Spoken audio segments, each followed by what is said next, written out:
Hello, Mark Contos, and with this edition of Ophthalmology Insider, we're going to talk a little bit with three ophthalmologists who have kind of some common bond with each other. They all kind of have trained, Eric Donenfeld and John Cantalopoulos and Allon Barsam all have trained with you, and you've trained them. And we're going to talk a little bit about that and some other things.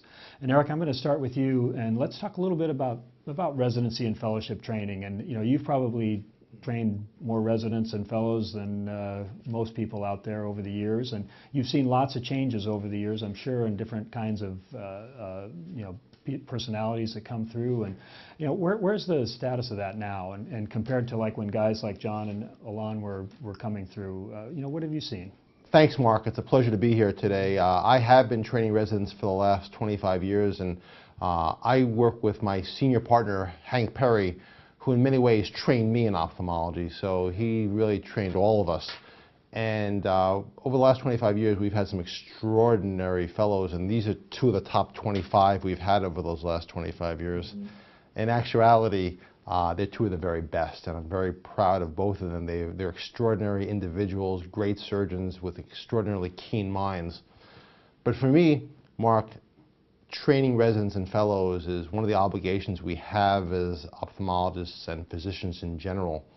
I have been fortunate in my career to have been trained by some of the very best people in our profession. And what they gave to me is a debt that I can never repay. But I can try, by having ophthalmologists that I work with and train, gain a little of my insights that I've gained from the people who trained me. So to me, the unsung heroes in ophthalmology are the people who train residents on a daily basis, the full-time academic program directors who every day are in the trenches with their residents, training them. They provide an extraordinary service. They're not well recognized, and if you've been trained in ophthalmology, every day you should think a little bit about the people who trained you. And there have been a lot of changes. Yeah, you're right. And I think we all probably, you guys just here probably right now, my guess is you're having memories about experiences that you had with Eric and things that he taught you and that sort of thing. I always have that when I think about my mentors, that did that. Are you seeing differences in the residents, the type of people that are coming through ophthalmology now compared to guys like John and like Allon, recently? They're much better. Well, I think that I've learned a lot from the ophthalmologists who've trained with us, and there's a little bit of a different emphasis today. I think the people who train now in medicine in general are more concerned about balancing quality of life and practice of medicine. The exception being these two who don't balance anything. They're just 100% ophthalmology all the time. Yeah. But a lot of the ophthalmologists now really understand the value of having a life and living a life. One of my previous fellows who's in practice with me, John Stein, likes to say that he works to live, Eric lives to work. And I think that I've learned that there is more than just the monodimensional aspect of ophthalmology, and I think we should all have aspects beyond our professional careers. But to be more specific, the people training today are every bit as good today as they were 20 years ago. Training is a little bit different. I think patients are a little bit less accepting of fellows and residents. They are more tuned to wanting to be seen by the ophthalmologist in charge. So you have to balance the way you practice medicine with the realities of what real life is today in a general practice. Yeah.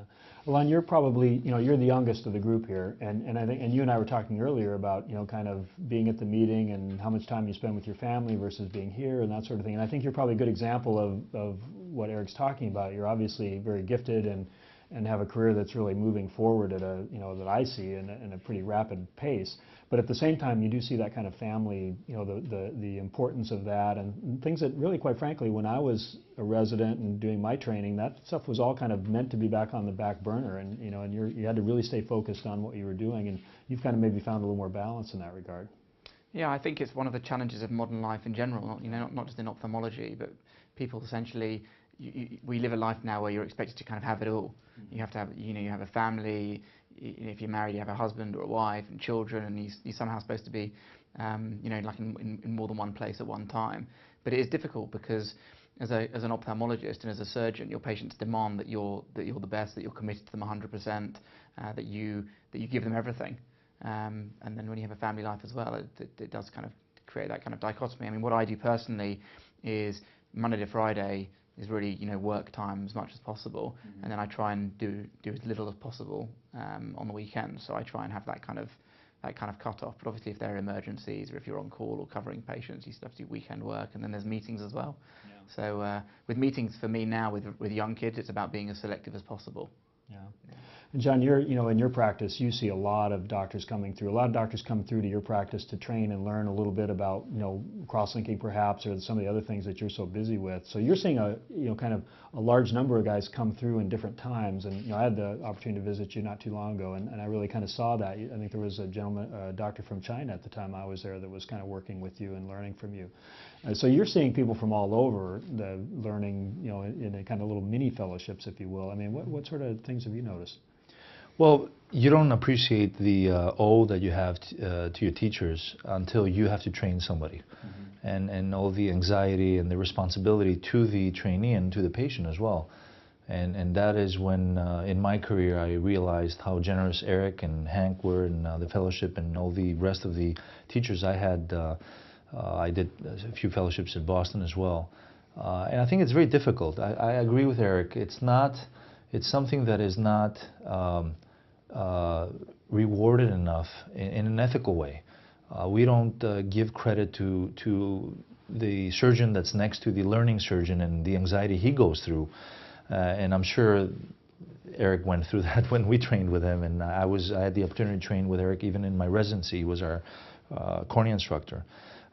It's easier when you deal with established ophthalmologists, because they are really seasoned clinicians. They're really more focused on what they want to learn from you, and you tend to learn a lot from them as well, as you do from residents. But I think that international exchange has been very exciting for me. One of the key reasons I moved my full-time practice from New York to Europe is the fact that there's a lot more colorful things going on, and I can give all these newer, effective, in my judgment, options to my patients, and I feel that I'm making a bigger difference. Eric, I was watching the two of you earlier today in the discussion you were having on cross-linking, and I saw something that I thought is interesting, idea about being a mentor and being the mentor and the mentoree, was that you were asking John about things. Now, how are you doing this? And and he was actually kind of telling you what his experience was. And how does that feel when you have been in this, in one regard you've been the person teaching, but now after the years go by and you see the people that were under you blossom and do more, and now they're teaching people and teaching you, and you're learning from them. What's that feel like? Feels great. It's almost like with your children. Not that these are children, but you always hope that your children will be more successful in some ways than you are. And my greatest hope is that Allon and John are more successful than we are. I've done my job if that's what's happened. And something, and they are going to be. They already are in many ways. And I couldn't be more proud of them. They're gifted surgeons, clinicians, and researchers. They're doing everything right. They're the future of ophthalmology. And I couldn't be happier for them or for myself that I played a small part in their career. So it's a great feeling all around.